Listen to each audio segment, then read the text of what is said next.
Isa ang Ebola virus sa kinatatakutang sakit ngayon dahil hindi lang sa nakamamatay, mabilis din itong kumalat. Sa katunayan, tinawag na itong Ebola fear sa bansang Amerika. Kaya naman bilang paghahanda sa posibleng pagpasok na naturang sakit, pupulungin ni Davao City Mayor Duterte ang lahat na namamahala ng ospital at ng kalusugan sa lungsod. Yan ang tinutukan ng aming kasamang si Peng Alinio ng Radyo ng Bayan Davao.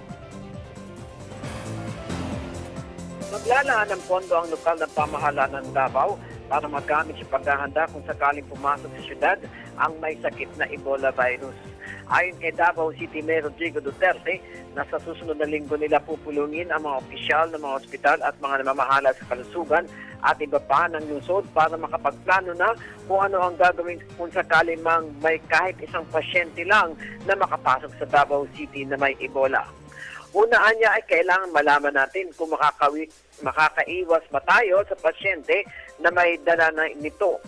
May masisilungan ba ang mahahawakan nito at kung kinakailangan ba tayong bumili na matitirhan kung sakali man ang mga may sakit at ang mga kagamitan o kasuotan na gagamitin kung sakali ng mga taong mag-aalaga sa mga pasyente. Handaan niya ito maglaan ng pondo ngayon mula sa Calamity Fund ng lungsod ng Davao para sa pangangailangan kung sakali mang may makapasok na pasyente na may Ebola virus sa Davao City. Sana nga lamang ay hindi mangyari ito dahil hihilingin din ito sa taong bayan at miyembro ng mga mag-volunteer para sa pag-aalaga sa mga may Ebola virus. Umabot na sa mahigit 4,000 naapektuhan ng virus sa ilang bansa ang namamatay sa nasabing sakit na hanggang ngayon ay hinahanapan pa ng lunas kung paano mapatay ang Ebola virus sa katawan ng tao. Para sa Telebisyon ng Bayan, Peng Alinio, Radyo ng Bayan, Davao.